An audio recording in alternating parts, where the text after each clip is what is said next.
Your superiors want my technology, she continued, the translation conveying not just words but the weight of consequences behind them. They believe it will grant them power, security, advancement. They are correct, but incomplete in their understanding. Patterson had lowered his weapon as well, his normally calculating expression replaced by one of awe. We've been searching for proof like this for decades. And now you have it, Lydia acknowledged. The question becomes, what will you do with this knowledge? Outside, they could hear vehicles arriving and voices calling for Wilson and Patterson to respond. Time was running critically short. They'll take you, Thomas said urgently. They'll study you, dismantle your technology, try to replicate it regardless of the risks you've described. Lydia nodded, her skin patterns shifting to deep blues and purples.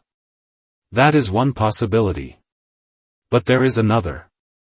The translation device pulsed more intensely, and a section of the chamber's ceiling seemed to dissolve, revealing the darkening sky above. Thomas realized with a start that the chamber had been built precisely for this moment, positioned to align with a specific celestial configuration. My people are listening, Lydia explained. They have been, for decades. The signal herald helped me establish maintains a connection, waiting only for the final transmission, either to request retrieval or to indicate continued observation from a distance. You can contact them now? Right now? Wilson asked, his voice barely audible over the hum of the device. Yes. But the nature of that contact, what I tell them about humanity's readiness, depends on what happens in this room in the next 5 minutes. The weight of the moment settled over them all. Thomas understood with perfect clarity that they stood at a pivotal juncture not just for Lydia, but potentially for all of human history. What are the options? Emma asked, ever the practical academic. Lydia's mental voice was solemn. I can signal for immediate extraction, they would retrieve me and all traces of my technology, including any data your agencies have collected. Your memories of this encounter would remain, but without evidence, they would eventually be dismissed. Or? Thomas prompted. Or I can recommend continued observation with scheduled, controlled technological exchanges, beginning with diplomatic contact through designated scientific representatives, not military or intelligence agencies. Wilson's radio crackled with urgent voices demanding updates. He silenced it, his expression troubled. You're asking me to defy direct orders. I am asking you to make a choice based on complete information, rather than the fragmented understanding your superiors possess, Lydia corrected. The consequences of premature technological advancement without corresponding ethical frameworks would be devastating for your world. Patterson surprised them all by speaking up. I've spent my career chasing rumors and energy signatures, believing the truth was being hidden from the public. But this. He gestured at Lydia and the device. This is bigger than agency jurisdiction or national advantage. The sound of footsteps in the tunnel signaled their time had run out. Wilson made his decision, moving to block the entrance. Patterson, help me stall them. Whitfield, what does she need to do?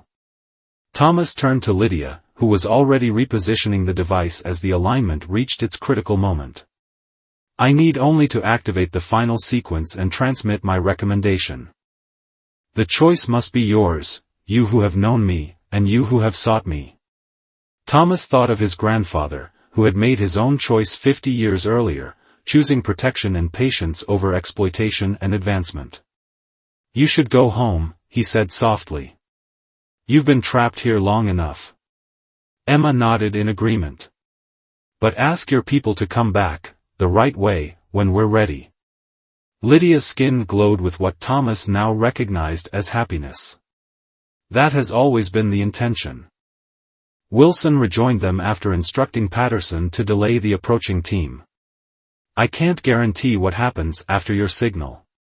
My superiors won't simply forget about this place or what they've detected. They will find nothing to study, Lydia assured him.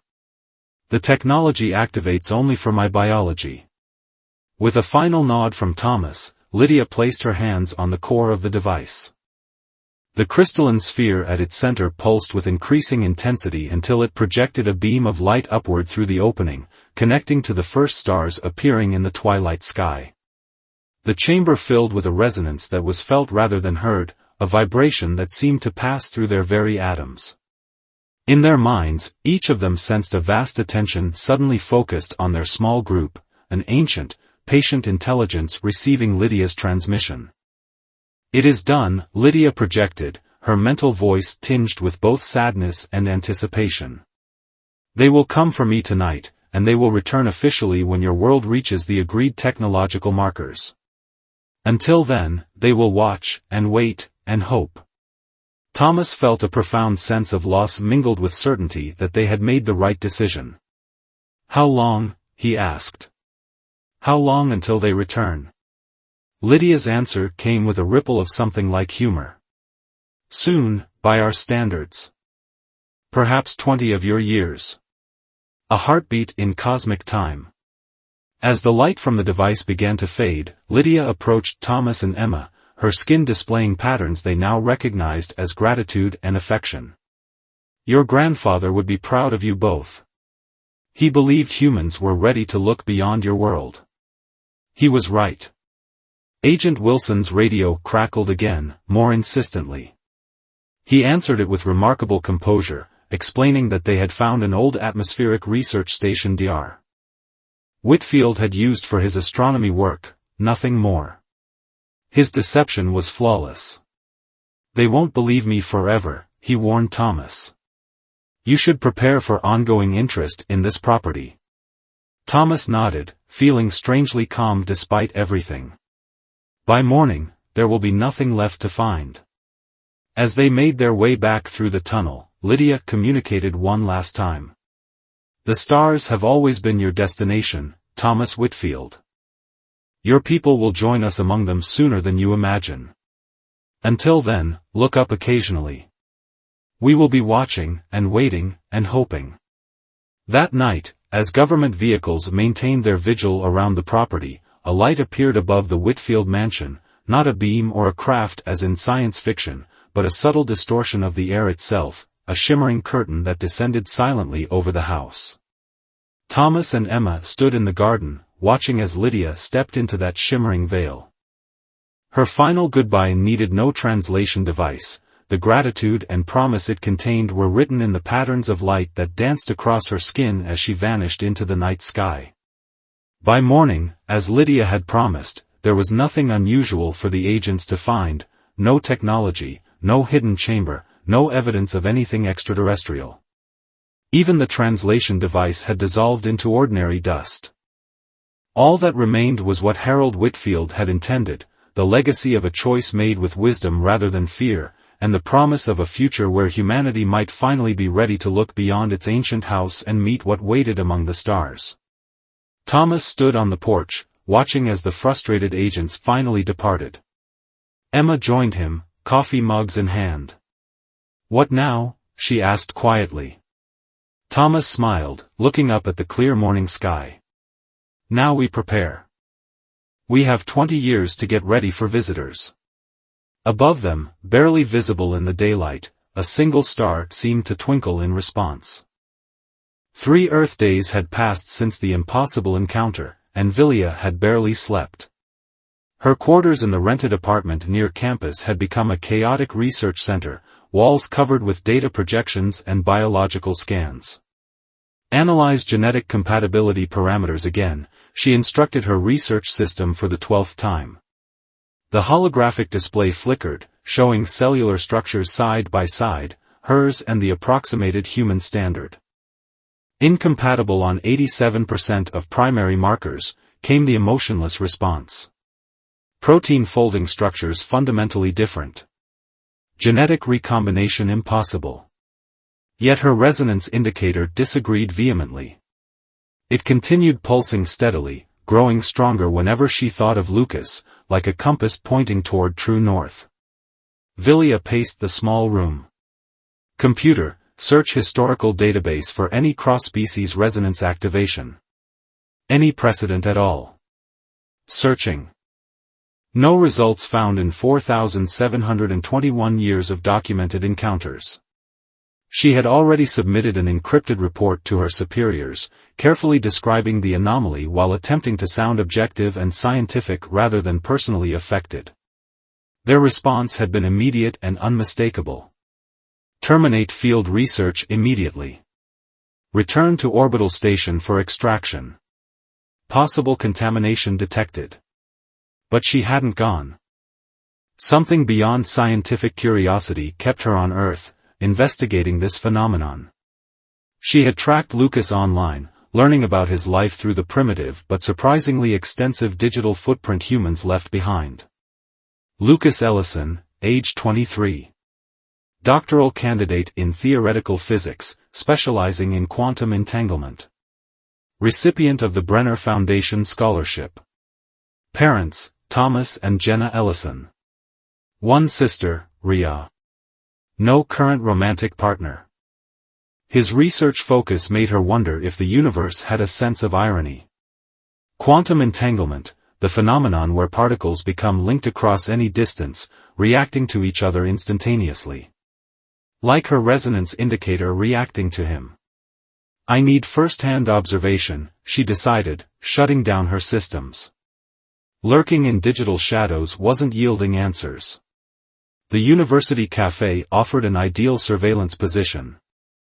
Villia sat with her back to the wall, a datapad disguised as a laptop open before her, monitoring Lucas as he worked through equations at a corner table. Her indicator pulsed steadily, the sensation now almost comforting rather than alarming. She'd modified her clothing with a specialized dampening fabric to prevent the visible glow from showing through. Still doesn't make sense, she muttered, reviewing her latest scans. The resonance wasn't just superficial, it was creating actual physiological changes in her system. Her brain chemistry was altering, adapting in ways that normally took Luridians generations of evolution. Lucas looked up suddenly, scanning the cafe until his eyes found hers. Villia froze as he smiled with recognition. He remembers me. She hadn't accounted for that possibility.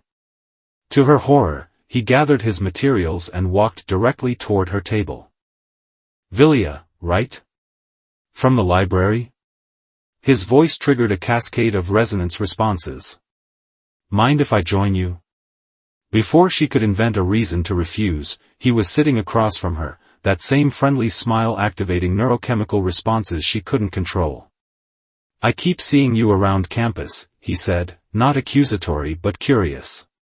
Do you have classes in the physics building? I observe in many departments, she answered carefully. My research is interdisciplinary. Must be interesting work. He tilted his head, studying her. Where did you say you were from again? I didn't. Villia attempted a casual smile. Small research institution. You wouldn't have heard of it.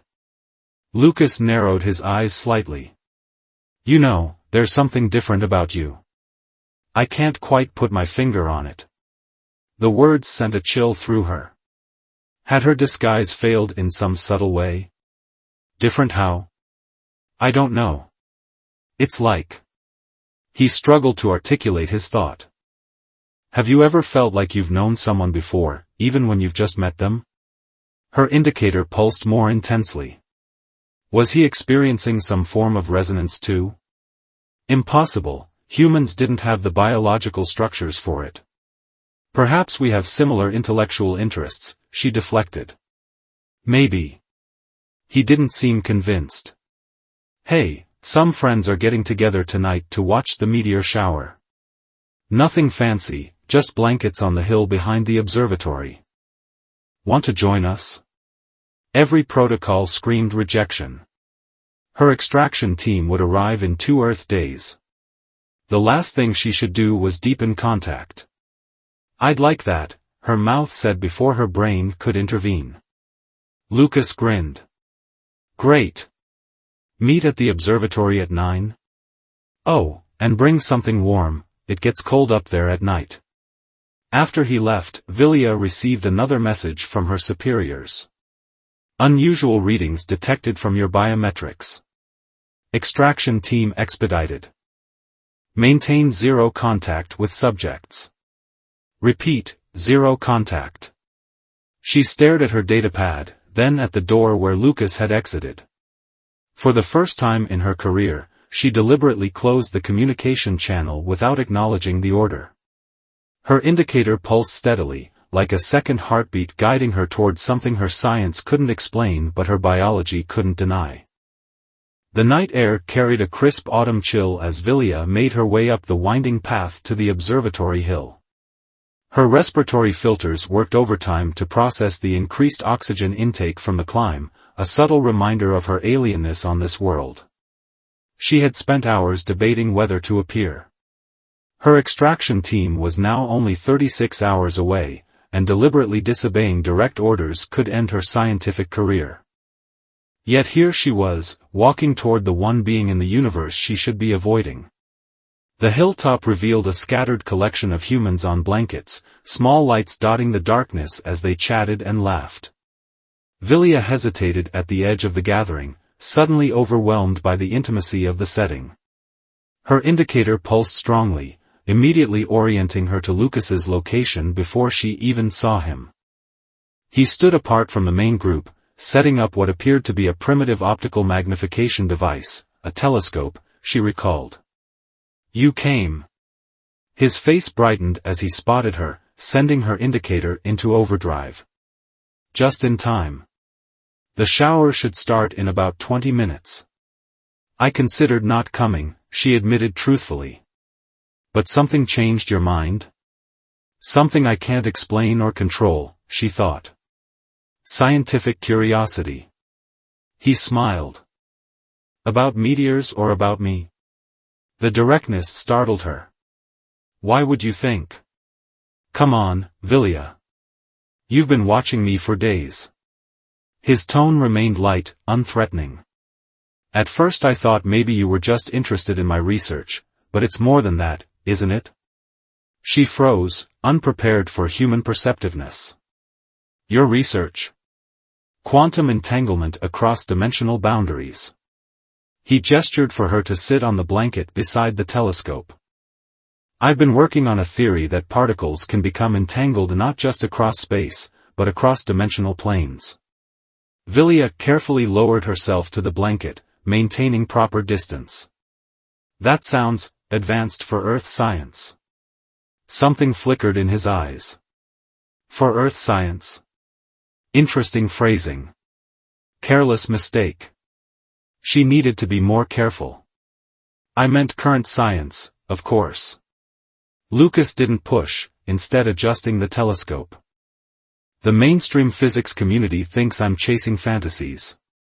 But I've measured quantum resonance patterns that can't be explained by conventional models." Her indicator throbbed at the word resonance. Could there be a connection? What if, she ventured cautiously, there were biological systems that operated on principles similar to quantum entanglement? He looked up from the telescope, expression intensely focused. "Like consciousness itself?" "That's exactly what I've been exploring." What if awareness isn't localized? What if conscious beings can form connections that transcend conventional physical limitations? Vilya fought to maintain her composure as her indicator responded to his words, as if recognizing a truth her conscious mind couldn't fully grasp. "Here, take a look while we wait for the shower," he offered, moving aside from the telescope. She leaned forward, pretending to examine the magnified stars while her mind raced. Lucas was dancing dangerously close to concepts her civilization had only begun to understand after thousands of years of advancement. "Beautiful, aren't they?" he said, his voice closer than she expected. "Sometimes I look up there and get this strange feeling that I'm connected to something bigger. Like there are answers waiting for us beyond our atmosphere." "If only you knew how right you are," she thought. "You never talk about yourself," he noted, sitting beside her. "What brought you to this field of research?" Vilya considered her answer carefully. "I've always been fascinated by how beings, people, form connections. The patterns that bring individuals together across seemingly impossible distances. Like us? His question hung in the night air. What do you mean? She asked, heartbeat accelerating. I've never experienced anything like this before, Lucas said quietly. The moment I saw you in the library, something just clicked. Like recognition. I can't explain it scientifically, but I feel like I've known you. Or was supposed to know you. The first meteors streaked across the sky, drawing gasps from the scattered observers, but Vilya barely noticed. Her indicator was pulsing in perfect synchronization with her accelerated heartbeat. I feel it too, she admitted, the truth slipping out before she could contain it. Lucas turned to face her fully. Who are you, really, Vilya? Because I've had this crazy theory forming since I met you, and I'm afraid to say it out loud because it sounds insane. The moment stretched between them, charged with possibility. Her extraction team would arrive tomorrow. This might be her only chance to understand what was happening between them. What's your theory? She asked, though she suspected she already knew. Before he could answer, the sky erupted with brilliant streaks of light as the meteor shower reached its peak. In the intermittent flashes, Lucas studied her face with an intensity that penetrated her carefully constructed facade. You're not from here, he said finally. And I don't just mean not from Berkeley or America. The moment of truth had arrived far sooner than she'd anticipated. Vilya made a decision that would violate every protocol of her mission but felt more right than anything in her life. No, she said softly. I'm not.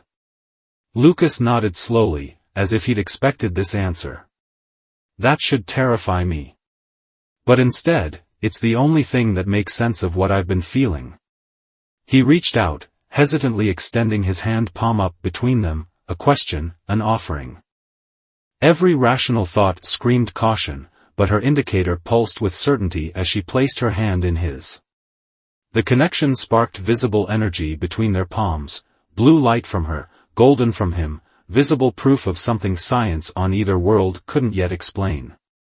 What happens now? He whispered as meteors continued to rain across the sky above them.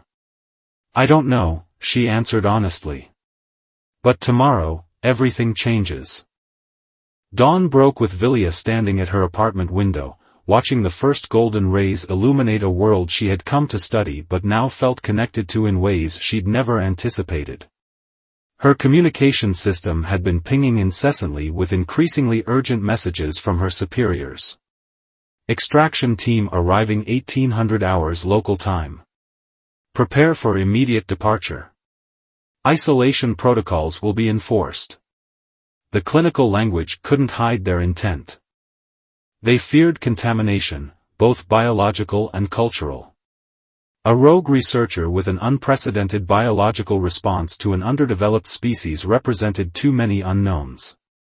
Her indicator pulsed steadily, a constant reminder of what they would never understand. After connecting with Lucas last night, the resonance had stabilized into something deeper, no longer merely physiological but somehow integrated into her consciousness. Her datapad chimed with an incoming message, not from her superiors but from her Earth communication device. Lucas. Can we meet?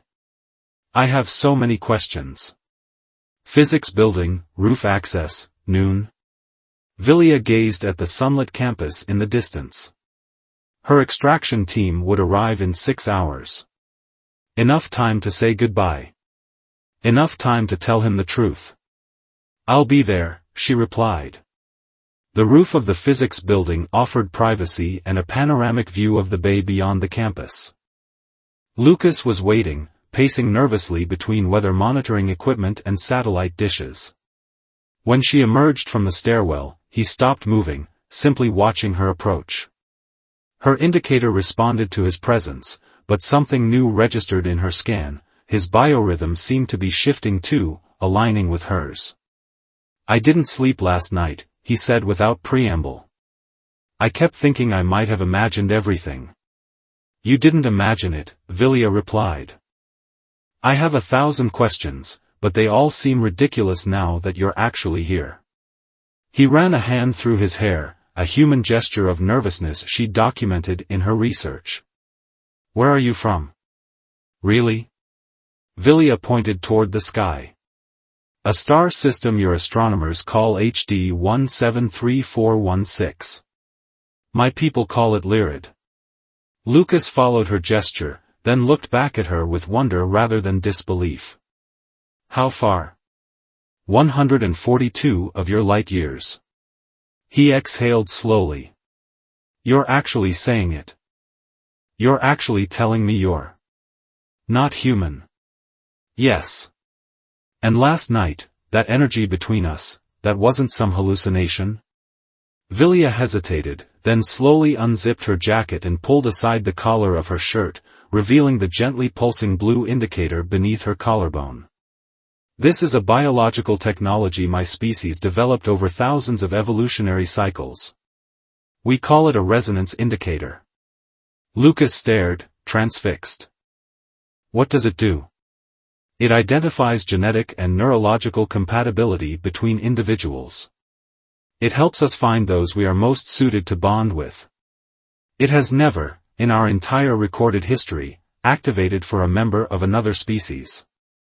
Until now," he whispered. "Until you."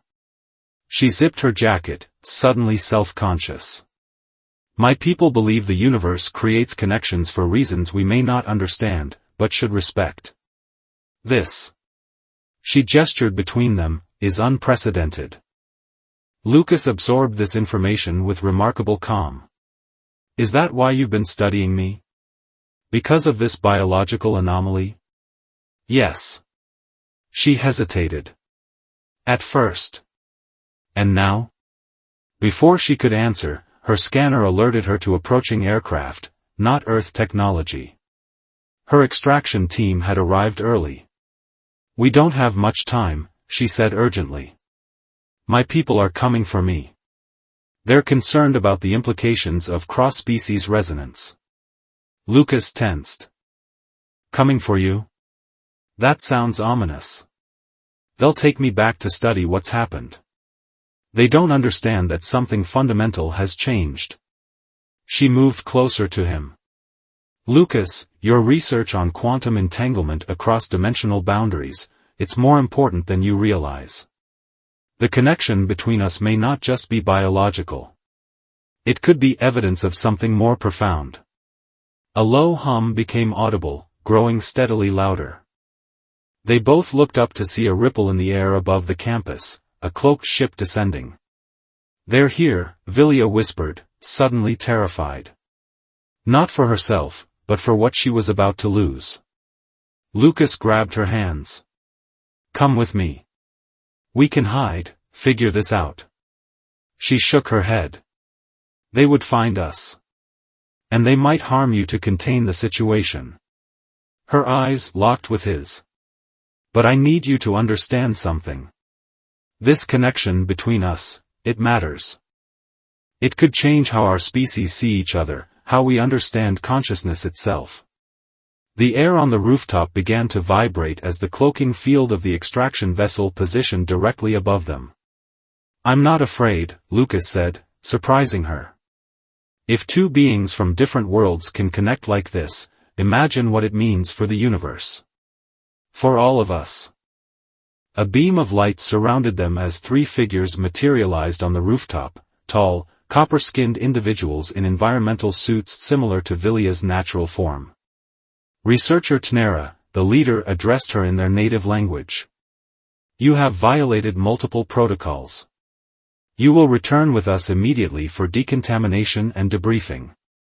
"Commander Thel," she replied in the same language, standing protectively in front of Lucas. "This human has experienced resonance response. He carries the compatible neurological patterns that activated my indicator." The extraction team exchanged alarmed glances. "Impossible," Commander Thel responded. "The human will be examined, then memory wiped according to protocol." "No." Vilya's voice rang out with unexpected authority. "This connection represents something your science doesn't understand yet. Something vitally important. Lucas stepped forward, unintimidated by the alien presence. I don't know what you're saying to each other, but I'm not letting you erase my memories or take her against her will. The commander studied Lucas with clinical detachment. The human shows unusual neural activity, similar to our resonance patterns. He turned to Vilya. Explain. Our species aren't as different as we believed, she said, her indicator pulsing visibly now even through her clothing. What if resonance isn't about genetic compatibility at all? What if it's about consciousness alignment across universal constants? Lucas, though unable to understand their language, seemed to grasp the tension of the moment. Whatever you're deciding about us, we should have a say in it. Commander Thel activated a scanning device, running it over both of them. His expression shifted from skepticism to confusion. This is unprecedented, he finally admitted. The human's neural activity is synchronizing with yours. I've been trying to tell you, Vilya insisted. This isn't contamination. It's evolution. As they stood surrounded by the extraction team, the fate of two beings from different worlds hung in the balance, along with the possibility of a new understanding between their species. 3 months later, the observation deck of the Lyridian science vessel Quantum Horizon hummed with activity. Where once there had been only Lyridian researchers, now a small contingent of human scientists worked alongside them, faces alight with wonder as they gazed at Earth through the massive viewing portal. Vilya stood apart from the group, data tablet in hand, still adjusting to her new role as interspecies liaison officer, a position that hadn't existed until the events on the Berkeley rooftop changed everything. Still processing it all? Lucas asked, joining her at the viewport. Unlike the other humans who required specialized breathing apparatus, Lucas had undergone a series of adaptive treatments that allowed him to function in the Lyridian atmosphere. Every day, she admitted, watching her home planet grow smaller as the ship established orbit. When I arrived on Earth, I was studying primitive social behaviors for my thesis. Now I'm co-authoring interspecies diplomatic protocols. Lucas smiled, his neural implant, a modified version of the Lyridian resonance indicator, pulsing softly beneath his shirt in harmony with hers. Life comes at you fast, as we primitive humans say. Commander Thel's decision that day on the rooftop had sent shockwaves through the Galactic Academic Consortium. Instead of forcing Vilya's return and wiping Lucas's memory, he had documented the unprecedented neural synchronization and requested an emergency convening of the consortium's Evolutionary Council. The findings had been revolutionary. Further testing revealed that Lucas wasn't the only human capable of resonance with Lyridians. Nearly 17% of the human population possessed the neurological structures necessary for cross-species resonance. More shockingly, scans of other species throughout known space revealed similar potential connections that had gone unnoticed for millennia. Professor Oren is ready for your joint presentation, said Navera, a junior researcher, approaching them with reverence. The young Lyridians' gaze lingered on their synchronized indicators, a sight that had become something of a legend among their people. We'll be right there, Vilya assured her. Once they were alone again, Lucas turned to face the stars. Do you ever wonder if there was a reason? Why us, specifically? Vilya had pondered this question endlessly. Your quantum entanglement research was already theorizing what our connection proved. Perhaps the universe has a sense of efficiency. Or humor, Lucas added with a grin. Their relationship defied conventional categories. Neither purely scientific partners nor conventional mates, they existed in a space between worlds, connected by something deeper than physical attraction or intellectual affinity. The resonance had evolved into a form of communication beyond words, a sharing of consciousness that transcended species boundaries. The delegation from Centauri arrives tomorrow, Vilya noted, checking her tablet. Their preliminary scans show potential resonance compatibility with both our species. The start of a galactic community based on neurological harmony rather than just technological advancement. Lucas shook his head in wonder. All because your biological tinder went off when I sat down in a library. Vilya laughed, a sound she'd rarely made before meeting him. Please don't describe it that way to the Evolutionary Council. They made their way to the conference chamber, where representatives from both worlds waited.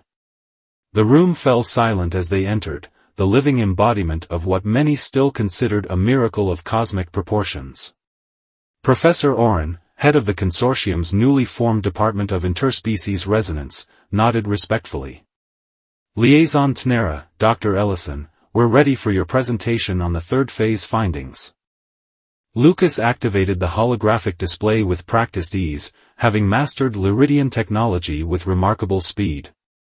The room filled with three-dimensional neural mapping data, swirling patterns of light representing the compatible consciousness structures of different species throughout the galaxy. What we once believed was a simple biological mating mechanism unique to Lyridians, Vilya began, addressing the assembled scientists, has revealed itself to be something far more profound. Resonance appears to be an emergent property of conscious life throughout the cosmos, a way for the universe itself to create connections across the artificial boundaries of species and worlds. Lucas continued seamlessly, their presentation flowing with the natural rhythm of their connected thoughts. These neural patterns show that approximately 20% of all sentient species studied thus far possess compatible consciousness structures. The implications for peaceful cooperation and shared evolution are extraordinary. As they presented their findings, Vilya reflected on the journey that had brought them here. Her career as a conventional xenosociologist had ended the moment her indicator activated in that library. Instead, she had become part of something far greater, the living proof that connection transcended the boundaries of biology and physics. The consortium had initially feared contamination. Now they spoke of cosmic convergence, the theory that diverse life forms throughout the universe were evolving toward a shared consciousness despite their biological differences. After the presentation, as the delegates discussed the implications, Lucas and Vilya slipped away to their private laboratory. Here, away from official oversight, they pursued their own theory, one still too revolutionary to share publicly. The new scans confirmed it, Lucas said, activating their secure research terminal. The quantum field measurements show consciousness isn't just transferring between compatible individuals, it's creating actual modifications in the fabric of reality. Vilya studied the data with excitement. The resonance isn't just connecting us, it's connecting the dimensions themselves. Their indicators pulsed in perfect synchronization as they explored implications even the consortium wasn't ready to confront, that consciousness itself might be the fundamental force of the universe, and that beings who formed these connections were literally reshaping reality around them. We've identified 16 more potential human Lyridian pairs, Vilya noted, reviewing the latest planetary scans. And the Centauri delegation has over 30 individuals with compatible structures. It's accelerating, Lucas observed. Each new connection seems to make the next one more likely. As if the universe is learning from us. A notification appeared on their console, a transmission from Earth. The first human Centauri resonance had just been documented in a research facility in Singapore. The third species had joined the connection. It's happening, Vilya whispered, taking Lucas's hand as their indicators pulsed with shared emotion. Just as we predicted. Lucas squeezed her hand gently. When I was studying quantum entanglement, I never imagined I'd become living proof of my own theory. And I never imagined a primitive species study would lead to galactic unification, she replied with affectionate teasing. As they stood together watching new connections forming across the stars, bridges of consciousness spanning the vast distances between worlds, Vilya reflected on the unlikely journey that had brought them here. A chance meeting in a university library had rippled outward, creating changes that would reshape the future of multiple civilizations. The universe, it seemed, had plans far greater than either of them had imagined. And their connection, impossible, unprecedented, miraculous, was just the beginning. Outside the viewport, Earth rotated slowly against the backdrop of infinite stars, no longer an isolated world but the birthplace of a new understanding, one that would eventually unite consciousness across the cosmos. Ready for whatever comes next? Lucas asked, his eyes reflecting the light of distant suns. Villia's indicator pulsed in response, no longer a mystery but a promise. Together, she answered simply. Always together.